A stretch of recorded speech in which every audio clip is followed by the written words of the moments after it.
मंगलाचरण करेंगे।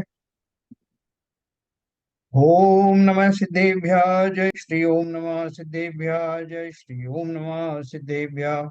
मंगलम भगवान वीरो मंगलम गौतमो गणी मंगलम कुंद कुंदाद्यो जयंदर्मोस्तु मंगलम।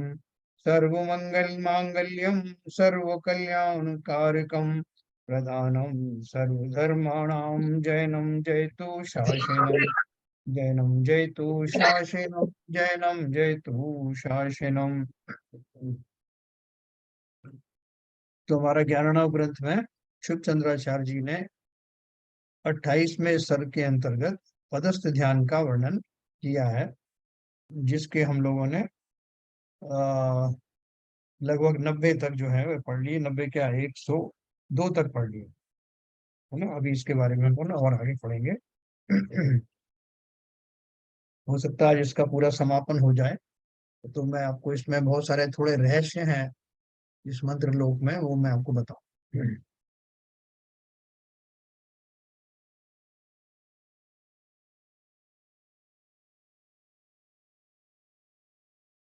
ये अपन ने कल पढ़ा था, 102 तक पढ़ा था, जिसमें अपन ने वो एक कमल के अष्ट दल कमल में 8 दिशाओं में वो शब्दों को निरूपण किया था, नमो अरहंताणं का, और उसका ध्यान किया था। तत्पश्चात पूर्वोक्त 8 रात्रियों के व्यतीत होने के पश्चात इस कमल के पत्रों पर वर्तने वाले अक्षरों को अनुक्रम से निरूपण करके देखें। इस प्रकार इस प्रक्रिया को प्रथम विघ्न के समूह की शांति के लिए आलम्बन करके तत्पश्चात प्रणव वर्जित 7 अक्षर स्वरूप नमो अरहंताणम इस मंत्र का ध्यान करें। जब इस मंत्र को प्रणव पूर्वक ध्यावे, तब यह समस्त मनोवांछित सिद्धि का देने वाला है। मतलब ओम सहित, ओम नमो अरहंता, तथा इस लोक संबंधी अनेक कार्यों के लिए है। और प्रणव वर्जित ध्यान करने से यह मंत्र मुक्ति का कारण है। इसमें खाली अगर ओम निकाल करके आप सिर्फ प्रणव अरहंताणं पढ़ेंगे तो वो फिर लौकिक सिद्धियों से कोई लेना देना नहीं, सीधा उसमें इस मंत्र से मुक्ति का मार्ग प्रशस्त होता है। ये अपन ने कल पढ़ा। तब एक शंका पूछूं। हाँ बोले बोले। अब इसमें जैसे आप बता रहे हैं, मतलब जैसा इसमें लिखा है कि नमो हरन ताड़म के साथ अगर हम ओम नहीं लगाएं जी। तो ये अपना सिद्धि देने वाला है, और अगर ओम के साथ करते हैं तो आ, समस्त मनोवांछित सिद्धि दे, मतलब जो सांसारिक सिद्ध चीजों के। हाँ वो भी मिल तो जाती है। अब इसको ओम, एक तरफ तो आप कहते हैं कि ओम इटसेल्फ एक पूरा नमोकार मंत्र है, हाँ और ओम को लगाने से ऐसा हो रहा है, नहीं लगाने से ऐसा हो रहा है, तो ये कैसे देखो, बात होगी? हाँ ठीक बात कही आपने। देखो, जब अपन जो ओंकार मंत्र को जन साधारण सामान्य जन पढ़ते हैं, तो सामान्य जन इसको कोई किसी को कोई मुसीबत आ गई, किसी को कोई लौकिक प्रॉब्लम आ गई, उस समय वो उसका जाप करते हैं। उनकी आकांक्षा, तीव्र आकांक्षा जो है मुक्ति प्राप्ति करने की, उस समय नहीं होती। नंबर एक। दूसरी बात क्या है कि ये सारे जो मंत्र बताए हैं, ये मैं आज आपको बताना चाहता था। वो मंत्र जो है, विद्याधर भी इस मंत्र को जप करके विद्याओं को सिद्ध करते हैं, और मुनि आदि भी इस धर्म ध्यान को करके मुक्ति के मार्ग में प्रशस्त होते हैं। जो साधारण गृहस्थ भी हैं, उनको भी कुछ ना कुछ लौकिक काम प्राप्तियां हो जाती हैं। अब बोलते हो साहब मेरे सामने ऐसा संकट आ गया, इतने डाकू आग खड़े हुए, फिर मैंने साहब नमोकार मंत्र का जाप किया और मैंने देखा कि वो कार्य सिद्ध हो गया। तो क्या होता है कि हमारे श्रद्धा के अनुसार और हमारी जो वांछाएं हैं उसके अनुसार मंत्र जो है अभीष्ट फल देने वाले होते हैं। तो जो ओमकार का जो अपन मंत्र साधारण तौर पर जो नमस्कार मंत्र पढ़ते हैं, हमारी अभिलाषाएं यही होती हैं। और उसमें ओम जो कहते हैं, तो ओम में वो वही पंच परमेष्टि का पूरा मंत्र समाहित होता है, जो आपको बहुत सारी लौकिक चीजें भी साथ में दे देता है। लेकिन जब आप बोलो कि नहीं मुझे लौकिक बिल्कुल ही नहीं चाहिए, मुझे तो सीधा वो चाहिए, तो जो ओंकार में मंत्र के पढ़ने से जो लौकिक फायदे होते हैं, उन फायदों को आपको नहीं चाहिए। तो नहीं चाहिए तो आपको सीधा जो है नमो अरहंत करने से आपको वांछित, आपने अपना कट ऑफ कर दिया कि ये तो मुझे चाहिए नहीं, तो और प्रबल रूप से वो मंत्र आपके लिए अनुकरणीय हो जाता है, कार्यकारी हो जाता है। जैसे आपने एक स्विमिंग सूट लेकर के आपने एक स्विमिंग पूल में प्रवेश किया, और फिर भी जो स्विमिंग सूट थोड़ा सा भारी था, तो उससे आपको उतनी कुशलता से आप तैर नहीं पा रहे हैं, लेकिन आपकी मजबूरी है कि आपको वो चाहिए। उसके उसके विपरीत कोई एक व्यक्ति जो परफेक्ट है, तैराक ही है, उसको वो स्विमिंग सूट की जरूरत नहीं है, बिना उसके और ज्यादा तेज दौड़ सकता है। नहीं वो तो सही है सर, लेकिन अगर प्रणव पूर्वक करें, मतलब ओम सहित करें और बगैर ओम की करें। अब ओम सहित हम कर रहे हैं तो हम उसके साथ साधु को, आचार्यों को, उपाध्याय को, सिद्धों को, इन सबको हम नमस्कार कर रहे हैं, कि वो सब भी इसमें पंचपरमिष्ठी आ जाते हैं ओम में। आ और जाता इसमें केवल अरहंताड़ मतलब अरहंत देव आ रहे हैं। तो अकेली प्रणव पूर्वक और प्रणव वर्जित करने से क्यों ये फर्क पड़ना चाहिए? नहीं, फर्क वही है कि जब हम उसमें ओम के रूप में पंचपरमेष्ठी का भी ध्यान करते हैं, तो उतनी प्रखरता के साथ नहीं कर पाते। जैसे हमारे पास बहुत सारी सामग्री हो, तो हम उसका जो है उतनी अच्छी तरह मैनेज नहीं कर सकते, लेकिन अगर थोड़ी सी है तो उसको बहुत प्रखरता से कंसंट्रेट करके कर सकते हैं। मुझे लगता है कि इसका आशय इतना ही मात्र है। और कोई बताए इसके बारे में? बहन जी बताइए। हाँ, मुझे भी ऐसा ही लग रहा है भाई साहब। जैसे बहुत सारी चीजें तो उसको संभालने में आपका कंसंट्रेशन थोड़ा जो है डाइल्यूट हो जाता है, उसके हाँ बजाय मतलब आप, फोकस एक सिंगल कर दिया, उसी पर फोकस हाँ, करें आप एक फोकस सिंगल। डाइल्यूट हो जाता है इसलिए। तो चलिए आगे चलते हैं अपन। हाँ हाँ। देखो वास्तव में क्या है कि जब वो पूछते हैं ना आपसे कि आपको क्या चाहिए, तो बहुत बहुत सारे लोग बहुत सारी चीजें बताते हैं, साहब मुझे थोड़ा ये भी चाहिए, थोड़ा मुझे वो भी चाहिए। तो वो उस दिशा में उसको उनको वो अभीष्ट फल मिलने में बहुत सारे डाइल्यूशन के साथ मिलता है। उसकी बजाय आपको, जैसे सूरज की किरणें हैं, सूरज की किरणें इतने व्यापक होती हैं, लेकिन उस व्यापकता के बावजूद भी वो रखे हुए कागज में आग नहीं लगा सकती। लेकिन उन्हीं किरणों को जब आप फोकस करके, जो कॉन्वेक्स लेंस है उसके थ्रू जब दो किरणें भी उसके ऊपर पड़ती हैं, तो आग लग जाती है। तो उसी प्रकार फोकस करने के लिए आपने कितना किया, उसको नैरो कर दिया सीधा, और उसके पहले बहुत व्यापक था, उससे बहुत सारी चीजें मिल रही थी, लेकिन आग नहीं लग रही। एक्चुअली में भावों का फर्क पड़ जाता है। जैसे आप यदि किसी की बहुत तारीफ कर रहे हो जी। और आपके आंखों में वो भाव नहीं है, और आप बड़े कुछ ही शब्द बोलो लेकिन आंखों में आपके वो भाव आ जाएं, तो आप देखो उसका फर्क ही अलग होता है।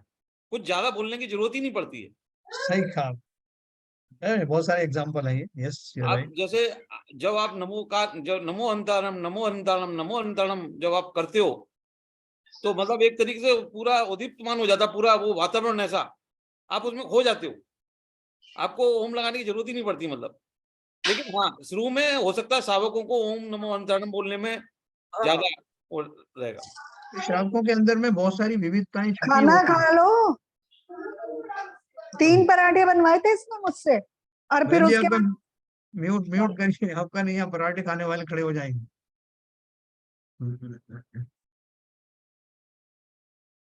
तो देखो, ये जो आपने बात कही बहुत बढ़िया बात कही है, कि जैसे मान लीजिए कोई एक वक्ता है, वक्ता जो है बहुत सारी बातें किसी के बारे में कह रहा है, और वो ऐसे मैकेनिकली कह रहा है, साहब ये अच्छे हैं, बहुत अच्छे हैं साहब, इनने बहुत सारे काम किए सब, तो उससे किसी को कोई बहुत ज्यादा प्रभाव नहीं पड़ रहा है, ये रूटीन में बोल रहा है।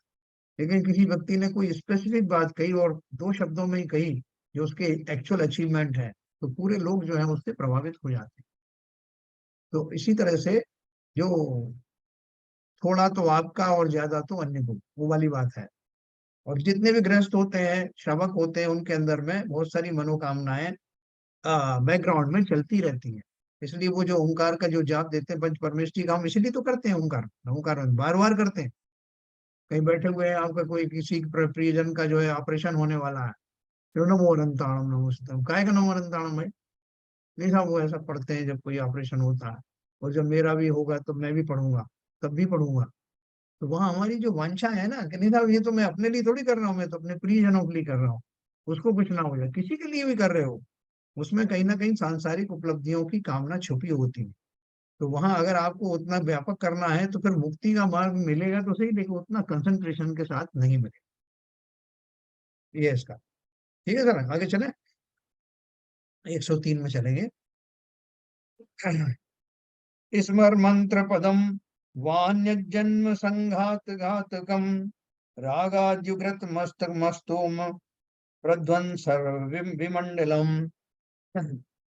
तो कहते हैं कि हे मुने, तू अन्य एक मंत्र पद का स्मरण कर, क्योंकि वह मंत्र जन्म समूह को घात करने वाला है ना। जन्म समूह अर्थात अब आपके जन्मों की संतति ही नष्ट हो जाएगी। आपकी उगने की शक्ति, जैसे बीज को हर कभी उगा सकते हैं ना, उसमें क्षमता बनी रहती है, ऐसा क्षमता हमारे अंदर बनी है कि हम निरंतर नए नए भाव धारण करते हैं और फिर उसको छोड़ के दूसरे भाव में दूसरे शरीर के धारी हो जाते हैं। ऐसी हमारी जो संसार में उगने की वृत्ति है, उस पर विराम लगने लगता है। तू अन्य एक मंत्र पद का स्मरण कर, क्योंकि वह मंत्र जन्म समूह को घात करने वाला है और रागादिक रूप तीव्र अंधकार को नष्ट करने के लिए सूर्य मंडल के समान है। वह मंत्र कौन सा है? देखो, अभी जो आगे मंत्र आने वाले हैं वो विशेष रिद्धि मंत्र हैं, जिनको आपको विधानों में भी मिलेंगे। जो विधान की पुस्तकें हैं ना, उसमें भी आपको ये मिलेंगे। और जो कल मैंने आपको भक्तामर काव्य की जो साधना के लिए सिद्धि मंत्र और रिद्धि मंत्र बताए थे, उसमें भी ये मिलेंगे। तो देखो क्या बोल रहे हैं, वे मंत्र है श्रीमद वृषभादि वर्धमानान्तेभ्यो नमः। हाँ, तो क्या हो गया इसमें? वृषभनाथ से लेकर के वर्धमान तक की, है ना, चतुर्विंशति तीर्थंकर का अपन पढ़ते हैं ना, वृषभादि से लेकर के महावीर पर्यंत, इन सब का यानी 24 तीर्थंकरों की को नमस्कार किया गया। हाँ, श्रीमद वृषभादि वर्तमाने वर्धमानान्तेभ्यो नमः। ये हो गया। अभी देखो अगला, एक से एक मंत्र है। आप देखो इसमें आप चूज करेंगे, अलग अलग मंत्र क्यों चूज करना है, किसको चूज करना है, ये सब आपको इसके आज एंड में बताएंगे। 104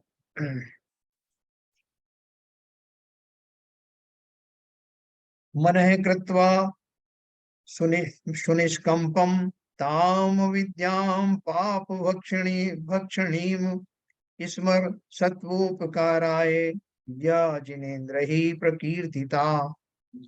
तत्पश्चात हे मुने, तू निश्चल मन से उस पाप भक्षणी विद्या को स्मरण कर, जिसको कि समस्त जीवों के उपकारार्थ श्री जिनेन्द्र भगवान ने कही है। पाप भक्षणी विद्या आ रही है, यह विद्या यह है। क्या विद्या? देखो, ओम अरन्मुख कमल वासिनी पापात्म क्षयंकरी श्रुत ज्ञान ज्वाला सहस्त्र प्रज्वलिते सरस्वती मत पापम हन हन दह दह शाम शीम शूम क्षेम क्षौ क्षय क्षीरवर धवले अमृत संभवे बम बम ह्रूम हूम हूम स्वाहा। ये पाप भक्षणी विद्या के अक्षर है। आप बोलोगे इनसे पाप कैसे भक्षण हो जाएंगे? हैं? अभी आपको एक और इसका आगे है जो उसको पढ़ के फिर अपन डिस्कस करते हैं इसको। 105 नंबर। चेतय प्रसक्ति माधत्ते पाप पंकः प्रलीयते आविर्भवात् आविर्भवति विज्ञानम मुनेरस्याः प्रभावतः।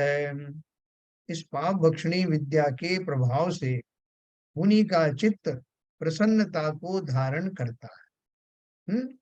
पाप रूपी पंख प्रलय हो जाता है और विशिष्ट ज्ञान प्रकट होता है ना। आपको ये पता ही है कि पाप किसे कहते हैं और पुण्य किसे कहते हैं। एक ही प्रक्रिया में विशेषता होने पर वो पाप बन जाती है और दूसरा पुण्य बन जाता है, और वो है कषायों की मंदता या तीव्रता। कषायों की तीव्रता से पाप बंद होता है और कषायों की मंदता से पुण्य बंद होता है। लेकिन बंद दोनों में है, ये विशेष ध्यान रखना, दोनों का ही आश्रम है। लेकिन फिर भी यहाँ जो बात की जा रही है वो बात किस पर्पज से कर रहे हैं वो, कि इससे आपके जिन पापों से सब डरते हैं, सब चाहते हैं कि मेरे पाप जो है दूर हो जाए। पाप कैसे कटेंगे, अपन बात करते हैं ना, पता नहीं भगवान मैंने कौन से पाप किए थे, वो कैसे कटेंगे, कर्म कैसे कटेंगे। तो वो यहाँ उन्होंने बोला है इस मंत्र की जाप से, चिंतन से बहुत सारे कर्म जो हैं पाप कर्म नष्टता को प्राप्त होते हैं। तो प्राप्त होने से क्या हो जाएगा? जैसे आपके शरीर में कोई रोगाणु घुस गए हैं और रोगाणु के जाते ही आप स्वस्थ हो जाते हो। तो उसी प्रकार से ये जो नेगेटिव चीजें हैं, जो पाप आदि हैं, उनके निकलते ही, उनके जाते ही जीव को प्रसन्नता की प्राप्ति होती है। क्यों होती है? क्योंकि वो उसकी स्वाभाविक दशा में बाधक बन रहे हैं। वैसे तो अपन पुण्य की अलग से जब बात करेंगे तो वो भी बाधक हैं, लेकिन वो दूसरी तरह के बाधक। तो यहाँ इस पाप भक्षणी विद्या के प्रभाव से मुनि का चित्त प्रसन्नता को धारण करता है।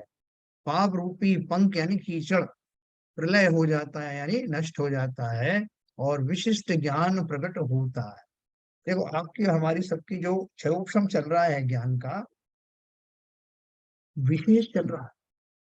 हमको जो बातें जो है समझ में आ रही हैं और निरंतर हमारी समझ बढ़ती जा रही है, उसका कारण क्या है? वो प्रणम सागर जी वही 3-4 दिन पहले अपनी गाथा में कह रहे थे कि जैसे सरस्वती का है ना, सरस्वती के भंडार की बड़ी अपूर्व बात, ज्यों खर्चे त्यों त्यों बढ़े, बिन खर्चे घट जाए।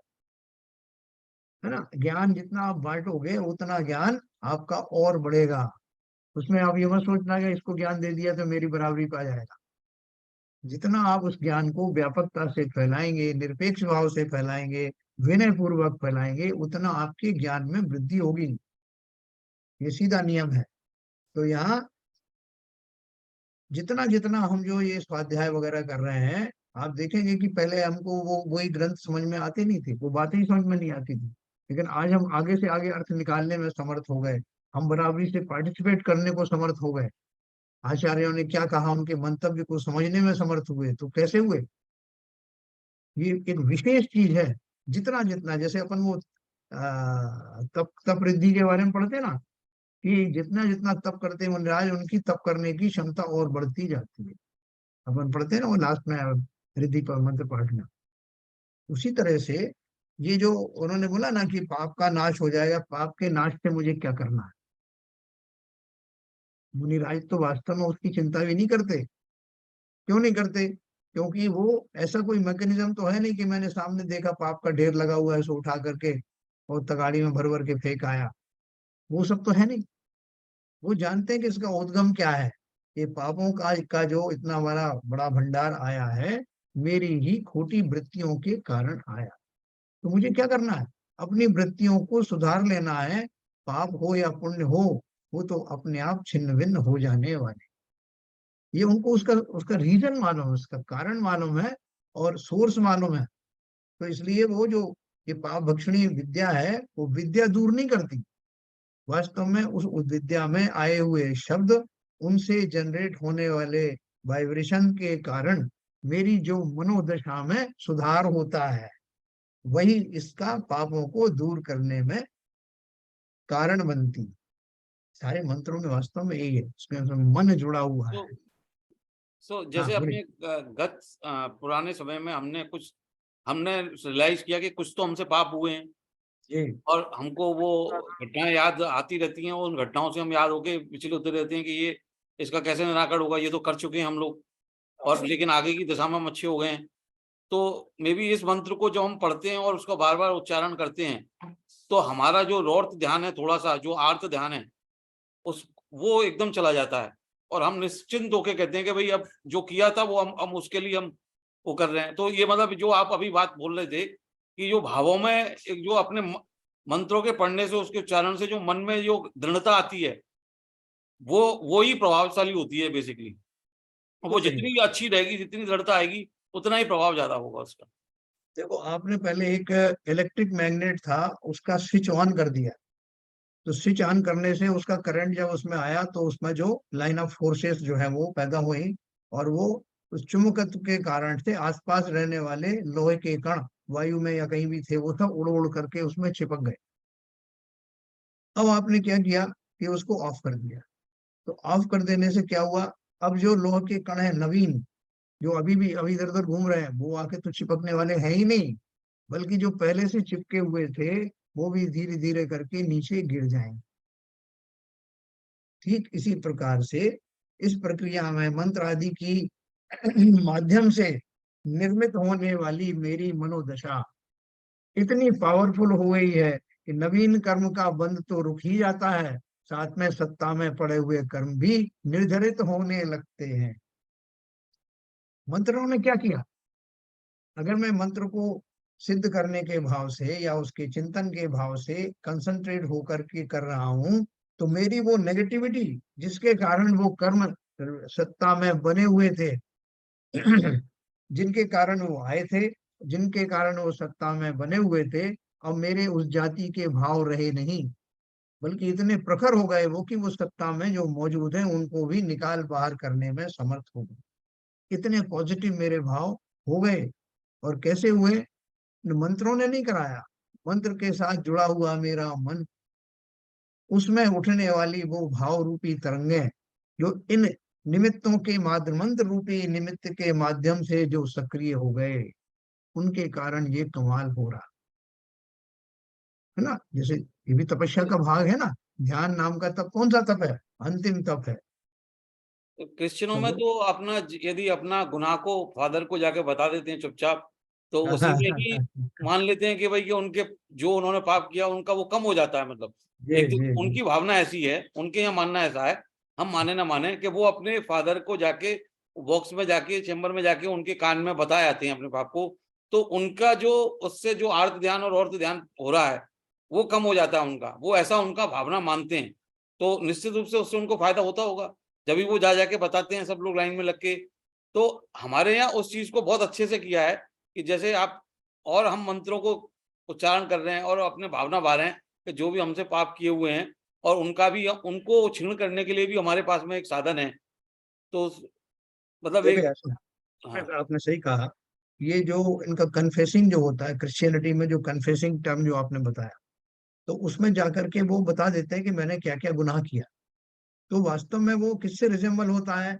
जैसे हम प्रायश्चित करते हैं, मुनि आचार्य के सामने करते हैं, और हम लोग मुनि आदि के सामने जाकर के अपने भाव बताते हैं, भगवान आज मेरे से ये हो गया, अपराध हो गया।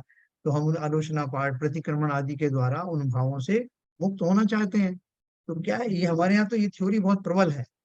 लेकिन आप देखो कि सब जितने भी दर्शन हैं, उन सब दर्शन के मानने वाले सब जीव कहीं ना कहीं मिलते हैं आपस में। जो कोई जो हमारी जो दर्शन है, वो कहीं ना कहीं एक दूसरे से कुछ ना कुछ प्रेरणाएं लेते हैं। वो कालांतर में वो मिक्स होकर के कुछ थ्योरी बन जाती है अलग सी।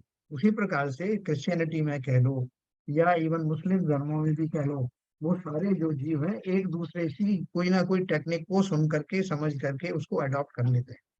फर्क इतना है कि हमारे यहाँ वो प्रतिक्रमण या जो प्रायश्चित आदि का जो है वो मन से होता है, वो मैकेनिकल नहीं होता कि खाली आपने कह दिया कि भैया ठीक है यार माफ कर दो, मैंने ऐसे ऐसे आज 2 मर्डर करके आया, ओके नमस्ते। इससे काम नहीं चलता।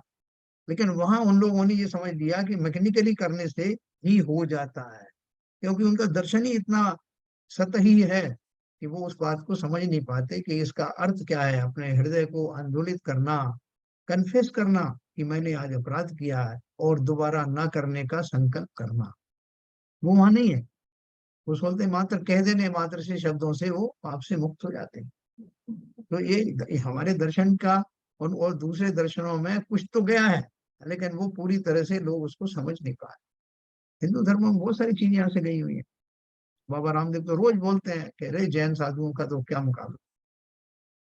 तो एनीवे तो ये जो मैं आपसे बात कर रहा था कि मन चित्त चित्त प्रसन्न क्यों हुआ मंत्रों के माध्यम से, तो उन्होंने तो लिखा है ये सब निमित्त निमित्तिक संबंध है ना, कि पाप चले गए इसलिए मेरा मन शुद्ध हो गया।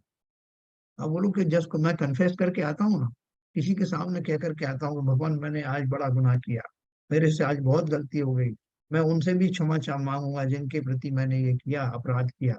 इतना कहने मात्र से मेरा मन हल्का हो जाता है। लोग जाकर के मंदिर में आंसुओं से रोते हैं। जब वो जिसको क्षमा करना है या जिससे क्षमा मांगना है वो तो बात की बात है, उसके पहले उनकी अश्रुधारा स्वयं के पापों का चिंतन कर करके मैंने किसका कितना अनर्थ किया है बहने लगती है। और फलस्वरूप उनका चित्त हल्का हो जाता है। हल्का हो जाने का अर्थ क्या है? जैसे यहाँ दिया उन्होंने, पाप भक्षणी विद्या के प्रभाव से मुनि का चित्त प्रसन्नता को धारण करता है ना, क्योंकि वो जो दुर्भाव थे, वो भाव हल्के पड़ गए। आज बहुत अहम में था कोई व्यक्ति, बड़ा कड़क था, कोई कोई कहता था समझाने, उसके समझ में नहीं आता था, वो सबसे भिड़ने को तैयार था। लेकिन अचानक से उसको समझ में आया कि नहीं, वास्तव में मैंने बहुत गलती की। उसी क्षण हाथ जुड़ जाते हैं, तुरंत सबसे क्षमा याचनाएं शुरू हो जाती हैं, और ज्यादा गहरी वेदना अंदर प्रकट हो तो आंसुओं की धारा लग जाती है। तो इस तरह से ये पापों का समूह नष्ट होने से, स्वभाव में लौट आने के कारण, कषायों की मंदता हो जाने के कारण चित्त प्रसन्न हो जाता। हम जब दूसरों से लड़ते हैं तो क्या लड़ते हैं? हम नहीं लड़ते, हमारी कषाएं लड़ती हैं। किसी की मान कषाय लड़ती है, किसी की जो मायाचारी वाली कषाय लड़ती है, किसी की जो है क्रोध कषाय लड़ती है। ये कषायों का द्वंद है। तो जब उन पापों से मुक्त हो जाता हूँ, कषाय मंद हो जाते हैं, तो न केवल मन शुद्ध हो जाता है, बल्कि मन शुद्धि और कषायों की मंदता के कारण पुण्य का बंध भी होता है। तो ये अपन ने पढ़ा, विशिष्ट ज्ञान प्रकट होता है, मतलब ज्ञान का क्षयोपशम बढ़ जाता है। जितने काल हम यहाँ 1 घंटे बैठे हुए हैं तो ये खाली थोड़ी जा रहा है। ये 1 घंटा बहुत मूल्यवान है। जैसे एक एक क्षण का आपको 1-1 लाख रुपए कोई मणियां दे रहा है, ऐसे ही अविनश्वर मणियां ये स्वाध्याय के माध्यम से हमारे जीवन में प्रविष्ट हो रही हैं। क्यों हो रही हैं? क्योंकि इतने काल में वो मेरे 8 कर्म जो, कि आयु तो कभी कभी बनती, बाकी 7 कर्म निरंतर बन रहे थे, तो इस काल में उनके बंद होने में बहुत कमी आ जाती है। इसलिए चित्त प्रसन्न रहता है, न केवल इस काल में, बल्कि आगामी काल की भूमिका भी मैं तैयार कर लेता हूँ। लाभ ही लाभ है स्वाध्याय के, अपन अगले ग्रंथ में पढ़ेंगे स्वाध्याय की महिमा। तो देखो, ये विशिष्ट ज्ञान प्रकट होता है, ये उन्होंने बताया। मंत्र तो खाली निमित्त है। जिस तरह औषधि खाने से शरीर ठीक हो जाता है, उसमें औषधि ने क्या किया? औषधि ने ठीक किया या शरीर ने ठीक किया? क्योंकि वो शरीर में ही से प्रकट हुआ था, शरीर में ही वह योग्यता है उसको बाहर कर देने की, लेकिन निमित्त के रूप में औषधि की प्रेजेंस में वो ये काम कर पाता। उसी प्रकार से ये मंत्र जो है मेरे लिए औषधि का ही काम करते हैं। इनकी इनके सानिध्य में, इनके उपस्थिति में मैं जब ध्यान का वो महल खड़ा करता हूँ, तो मेरे मन में जो विशेष रूप से योग्यता स्वयं ही थी, वो प्रकट होने लगती है ना। इसलिए मंत्रों का जो साधन है वो निमित्त है, किस करने के लिए, और कर्ता कौन है? कर्ता मैं ही हूँ। मैं साधक, मैं आत्मा, सब कुछ कार्य मैं ही मेरे द्वारा ही संपन्न होता है, लेकिन एक विशेष परिस्थिति में, विशेष निमित्तों के की उपस्थिति में। तो ये मंत्रों को आप ऐसे समझ। अब मैं तो आपको 2 मंत्र और 2 बताऊंगा, 106, 107।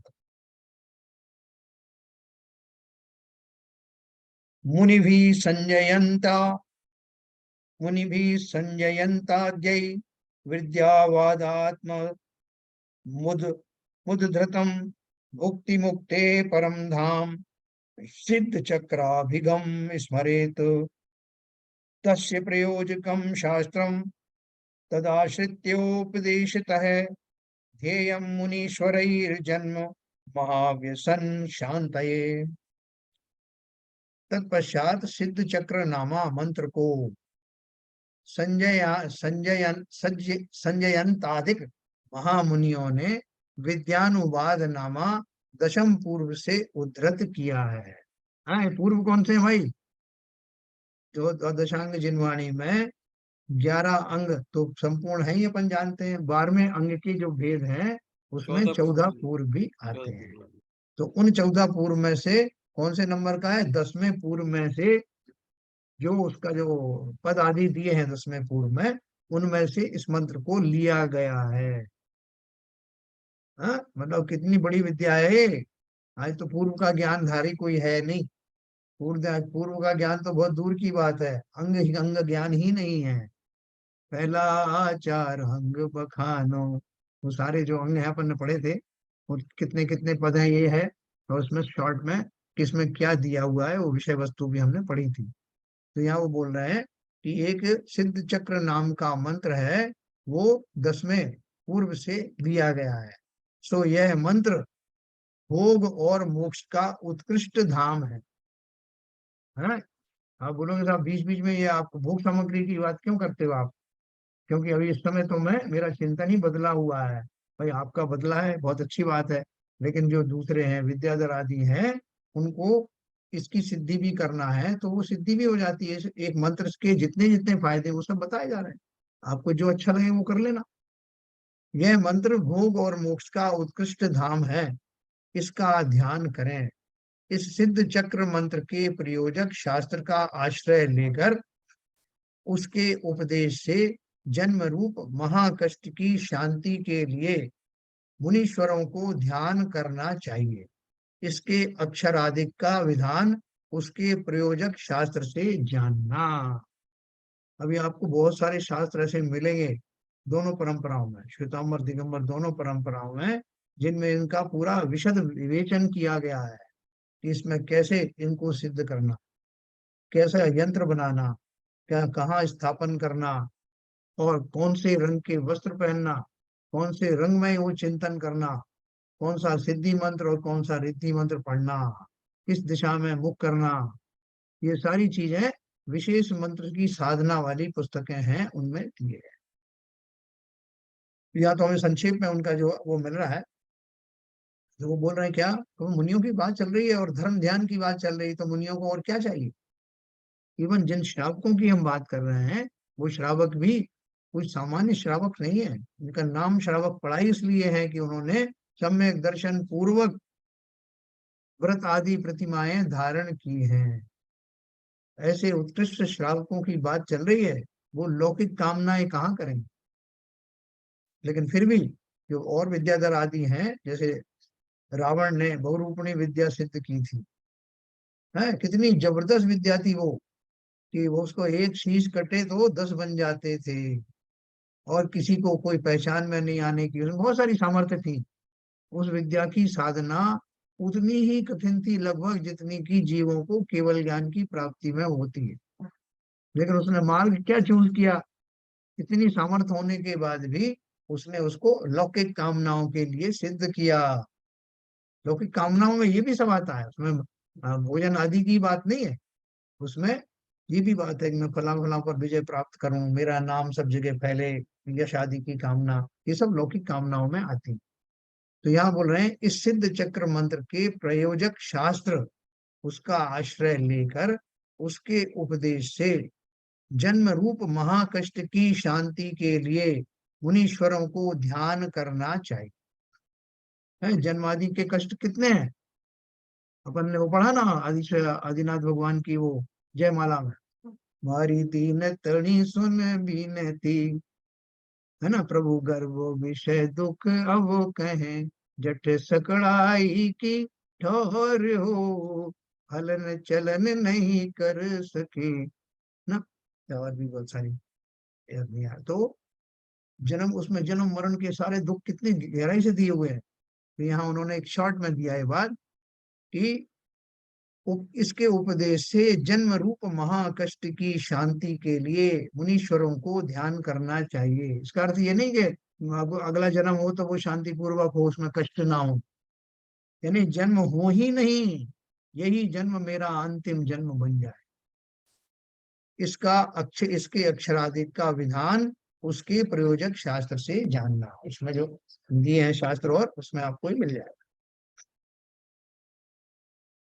देखो इसमें कुछ मंत्र ऐसे हैं जो हम सीधे सीधे जिनका जाप कर सकते हैं, जैसे केला खाते हैं ना, बहुत सारे फल है उसमें केला खाना, सीधा छिलका उतारा खा लिया, न चाकू की जरूरत ना किसी और की जरूरत। कुछ फल ऐसे हैं कि जिनका छिलके सहित भी खा लो तो कोई दिक्कत नहीं, जैसे एप्पल है। तो इसी तरह से ये बहुत सारे मंत्र हैं, वेराइटीज हैं, अपनी सुविधा के अनुसार, अपने भावों के अनुसार, अपनी शक्ति के अनुसार उनको सेलेक्ट करेंगे। वो बदल बदल के भी करते हैं मुनि लोग। देखो एक स्वार्थ पढ़ूंगा मैं।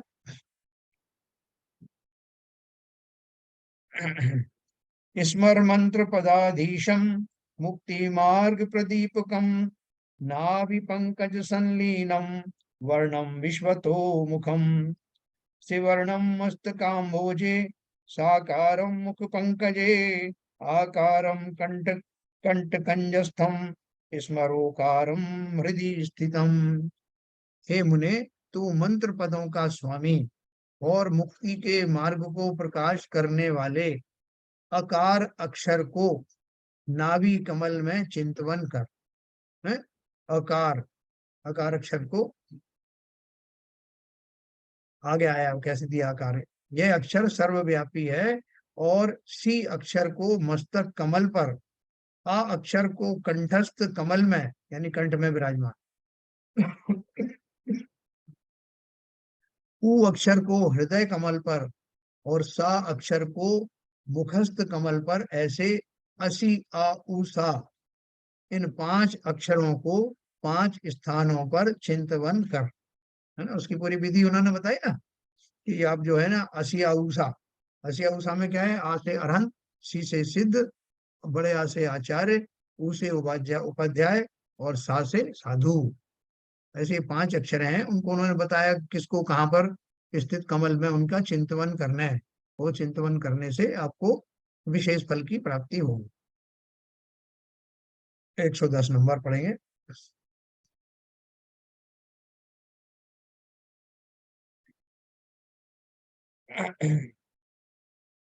सर्व कल्याण बीजानि बीजान्यन्यान्यपि स्मरेत, यान्याराध्य शिवं प्राप्ता योगिनः शील सागरः। सर्व कल्याण के बीज अन्य अन्य भी मंत्र हैं, जिनको आराधन करके शील के सागर योगी गण मोक्ष को प्राप्त हुए हैं। उन सभी अक्षरों को ध्यायी मुनि स्तवन चिंतवन करे। नमः सर्व सिद्धेभ्यः, यह भी एक मंत्र पद है। तो देखो बस, वैसे तो क्या है, जैसे अपन फूले कारण की पूजन पढ़ते हैं ना, तो उसमें उन्होंने एक एक भावना का फल दिया। ये भावना करोगे तो ये मिलेगा, वो भावना करोगे तो ये मिलेगा, ये पढ़ोगे तो आप शास्त्रों के ज्ञाता हो जाओगे, ये पढ़ोगे तो ऐसे बहुत सारे दिए। लेकिन वास्तव में वो पद सब मिला करके पूरी 16 कारणा भावनाएं इन जनरल सब मिल करके फलदायी बनती है। तो अब देखो 24 तीर्थंकर भगवान की किसी ने पूजन लिखी है, तो उनमें एक एक तीर्थंकर के आगे वो विशेष चीज लिखी, इनके चिंतन से ये हो जाएगा, इनके चिंतन से ये हो जाएगा। वो होता सबके लिए है, सारे तीर्थंकरों में एक जैसे गुण है, लेकिन उन्होंने उसको डिस्ट्रीब्यूट करने के लिए इस तरह से किया। तो उसी तरह से यहाँ वो क्या बोल रहे हैं कि सर्व कल्याण के बीज अन्य अन्य मंत्र भी हैं, जिनको आराधन करके शील के सागर योगी गण मोक्ष को प्राप्त हुए हैं। ये कितनी बढ़िया चीज है कि जब अपन कहते हैं तो उसके साथ एक विशेषण भी लगा देते हैं। जैसे अपन ने नाम लिया किसी का कि परम ज्ञानी हमारे ललित जैन साहब जो है, उन्होंने आज ये विशेष कार्य किया, तो परम ज्ञानी लगाने से मैंने उसको एक शब्द और पहले से ही कह दिया उनकी तारीफ में, बाकी के अचीवमेंट में बाद में कह रहा हूँ। तो उसी प्रकार उन्होंने जो शील के सागर कहा, उसका अर्थ क्या है, जितने योगी गण है हमारे मुनिजन हैं, और शील का अर्थ क्या है, ब्रह्मचर्य अकेला नहीं, पंचेंद्रिय के समस्त विषयों में दूर दूर तक जिन्हें किसी तरह की कोई रुचि नहीं, साध लिया है जिन्होंने मन को अपना, ऐसे शील के सागर। क्योंकि शील के 18,000 दोष को दूर करने में अरहंत का नाम लिया जाता है, तो समस्त साधक वहां तक लगभग वहां तक पहुंच जाते हैं। तो उन्होंने बोला योगी गण मोक्ष को प्राप्त, उन साधकों की बात कर रहे हैं, उत्कृष्ट साधकों। तो ये सारे ही अक्षरों को ध्यानी मुन चिंतवन करें। नमः सर्व, उसके आगे उन्होंने ये बात यही खत्म हो गई कि जितने भी आपने अभी तक जो अक्षर पढ़े या जितने भी मंत्र पढ़े, और एक बात और आगे आएगी, वो सारे ही चिंतन करने योग्य हैं। नमः सर्व सिद्धेभ्य, यह भी एक मंत्र पद है, ये उन्होंने आगे कहा। अब 111 नंबर।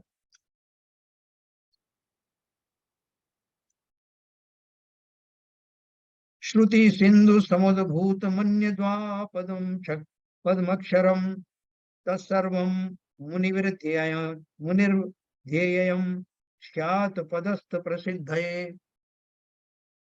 अन्य भी पद तथा अक्षर जो श्रुत समुद्र द्वादशांग शास्त्र से उत्पन्न हुए हैं, वे सब ही पदस्थ ध्यान की प्रसिद्ध अर्थ होते हैं। उन्हें भी मुनि गणों को ध्यान गोचर करना चाहिए। देखो यहाँ वो बात कंक्लूड की ना उन्होंने, क्या लिखा है, अन्य भी पद तथा अक्षर जो श्रुत समुद्र द्वादशांग शास्त्र से उत्पन्न हुए हैं। जितने भी शास्त्र आदि लिखे गए हैं, द्वादशांग वाणी में जितना कुछ ज्ञान है उससे बाहर ज्ञान कुछ होता नहीं। तो उन्हीं में से एब्स्ट्रैक्ट रूप से ये सब लेकर के मंत्र आए हैं।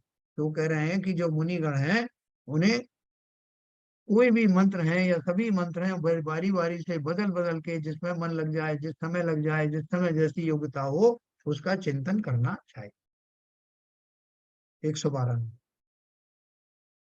एवं समस्त वर्णेषु मंत्र विद्यापदेषु च कार्यक्रमेण विश्लेषो लक्ष्य भाव प्रसिद्धये।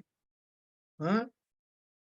इस प्रकार समस्त अक्षरों में तथा मंत्र पद और विद्या पदों में अनुक्रम से लक्ष्य भाव की प्रसिद्धता के लिए भेद करना अर्थात भिन्न भिन्न चिंतन करना चाहिए। देखो, अपन को थोड़ा सा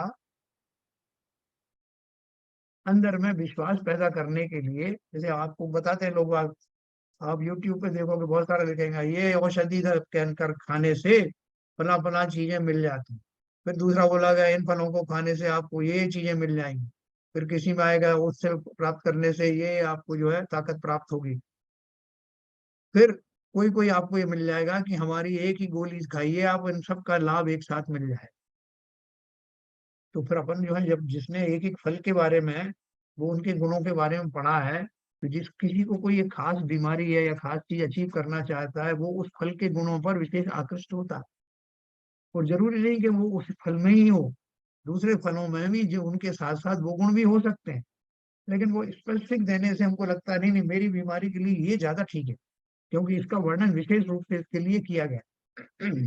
उसी प्रकार जितने भी जो मंत्र आदि लिए हैं, उन मंत्रों में जो कुछ भी दिया हुआ है उनका लक्ष्य पाप भक्षणी विद्या है ये, या इससे मुक्ति का मार्ग प्रशस्त हो जाता है, इससे मनोवांछित चीजें मिल जाती हैं, तो वो कह रहे हैं कि वो उनको उनके बारे में प्रसिद्ध कर दिया जाता है, लेकिन वास्तव में मुक्ति के मार्ग में चलने वाले मुनियों को उन सब में इस तरह के कोई भेद दिखाई देते नहीं, क्योंकि उनकी आकांक्षाएं उन तक सीमित नहीं है।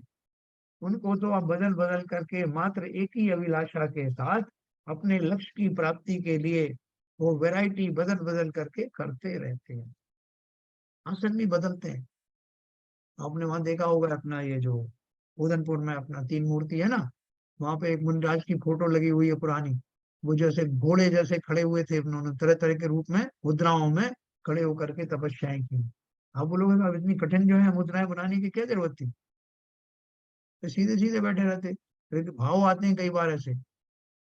आचार्य श्री ने भी एक बार जो एक पैर पे खड़े होकर के तपस्या की, तो ऐसे बहुत सारे भाव आते हैं। बहुत बार तरह तरह के मंत्र, कोई जो कठिन से कठिन मंत्र हैं उनको जपने का भाव भी आता है। तो यहाँ उन्होंने लिखा है इस प्रकार समस्त अक्षरों में तथा मंत्र पद और विद्या पदों में अनुक्रम से लक्ष्य भाव की प्रसिद्धता के लिए भेद करना। ये भेद इसलिए किए हैं, फलाना मंत्र से सर्व सिद्धि प्राप्त हो जाती है, इस मंत्र से मुक्ति रूपी लक्ष्मी सिद्ध हो जाती है, इसमें दी से समस्त तरह की आकुलताएं नष्ट हो जाती हैं, क्रूर सर्प आदि जो है वो उपशमता को प्राप्त होते हैं। ये हमने उनके विशेष विशेषण कहे, लेकिन वो खाली इसलिए है कि हमारे मन में उनके प्रति थोड़ा अलग उमंग जगाने के लिए, लेकिन है तो वो सारे मंत्र ही वो सब काम करने वाले, क्योंकि उन मंत्रों सभी मंत्रों के माध्यम से एक ही चीज तो होती है, और वो है मेरे मन की अवस्था, मेरी मनोदशा में उत्कृष्टता का आना, वो ही उसका मंत्र है। कोई भी मंत्र लगा लो, उस मंत्र का अल्टीमेट गोल जो है बस यही है। ये 113 मैं और पढ़ूंगा। 113 अन्यद्य स्कंद बीजम निर्वेद कारणम तत् तत्तद ध्यान सौ ध्यानी नाप वर्ग पथि स्खलित। अन्य जो जो द्वादशांग शास्त्र के बीजाक्षर हैं तथा वैराग्य के कारण हैं, उन उन मंत्रों को ध्यान करता हुआ मुनि मोक्ष मार्ग में गमन करता हुआ डिगता नहीं है। हैं? डिगता नहीं का अर्थ क्या है?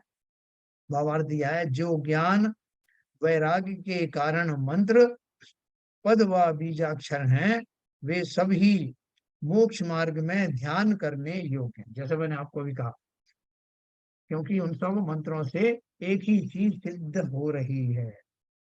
मैं 50 दवाइयां खाऊं, एक दवाई खाऊं, मेरा और पर्पस ये है कि मैं स्वस्थ हो जाऊं, मेरे रोग चले जाए, मैं स्वस्थ हो जाऊं।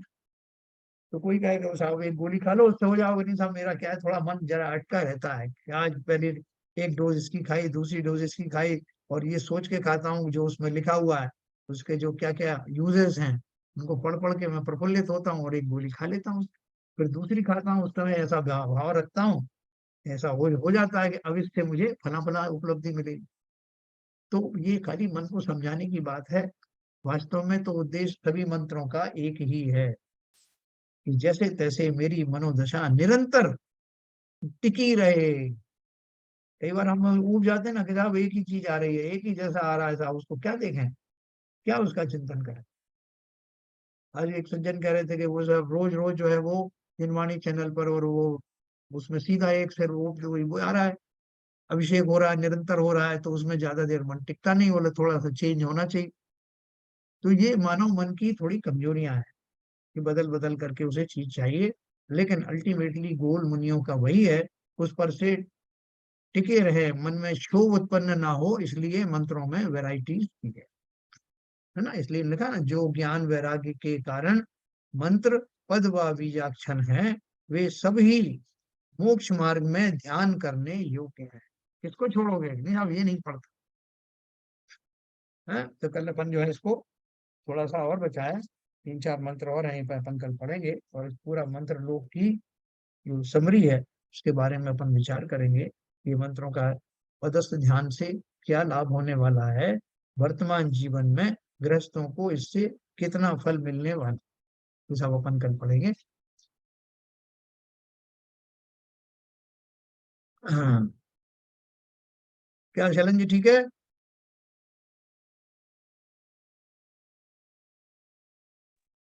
बिल्कुल बढ़िया सर। आज मंत्रों का जो वर्णन किया है, और जो पाप बख्शणी मंत्र है, हाँ, मतलब आप बहुत ज्यादा उच्चारण नहीं कर सकते हो, तो कभी 2-4-5 बार तो कर ही सकते हो उसको चैनल पढ़ के। पहली बात तो यही विकल्प मन में आ जाए कि मुझे पापों को भक्षण कराना है या पाप नाश करना है, ये विकल्प भी अगर आपका आ गया पूरी दृढ़ता से, पूरे मनोभाव के साथ, तो समझो कि आप काफी काम हो गया। और यहाँ तो आचार्य जी ने सारी सुविधाएं दे दी आपको। पूरा जैसे असी आउसा नाम में पूरा जो पढ़ा, ओम ह्रीम असी आउसा पढ़ते थे, अभी उन्होंने वो भी मत लो, ओम भी मत लो, हरीम भी मत लो, असी आउसा ही बोल दो बस। मतलब और इससे ज्यादा सिंप्लीफाइड क्या हो सकता है। आरपीएन साहब, आपने कोई सेलेक्ट कर लिया मंत्र, लगता है अभी आप, तो आपकी प्रसन्नता बता रही सर मैं तो अभी तो है। कैमरा ऑन किया है। नहीं सर, ऐसा कुछ नहीं किया अभी, हाँ, लेकिन हाँ फिर भी थोड़ा तवज्जो इस तरफ देख रहा हूँ। एक्चुअली कौन सा मेरे को बहुत जैसे बहुत ही व्यक्तिगत बात है ये। मंदिर बनाने के लिए कोई मंत्र दे दो इनको, मंदिर उसका जाप करते रहेंगे, जल्दी से जल्दी बन जाए। नहीं, ऐसा नहीं है, जाप तो चल रहा है। जाप चल रहा है, अच्छा चलो। इसका जो मनोवांछित है ना, मनोवांछित में ये मन भी हो सकता है कि जल्दी से हमारे घर में मंदिर का निर्माण हमारे गृह नगर में हो जाए। ये तो इस नगर के सभी नागरिक इसमें उद्यत है। बिल्कुल सामान्य रूप से कर सकते हैं जब। यस, कोई एक व्यक्ति विशेष की बात नहीं है। तो चलिए साहब, आज आपकी मीटिंग है, जी तो विशेष है क्या, मुझे मुझे आने की जरूरत है क्या, थोड़ा ये हाँ, बता दें। बिल्कुल बहुत विशेष है सर। अच्छा, थोड़ा डिजाइन भी डिस्कस होगा, मटेरियल्स भी डिस्कस होंगे, और एक महावीर जयंती का प्रोग्राम भी डिस्कस होगा ओवरऑल।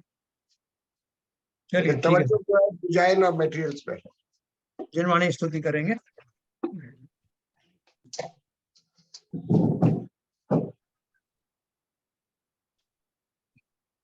नित्यतम नाश वे को ज्ञान के प्रकाश वे को अपर भास वे को भानु सी बखानी है।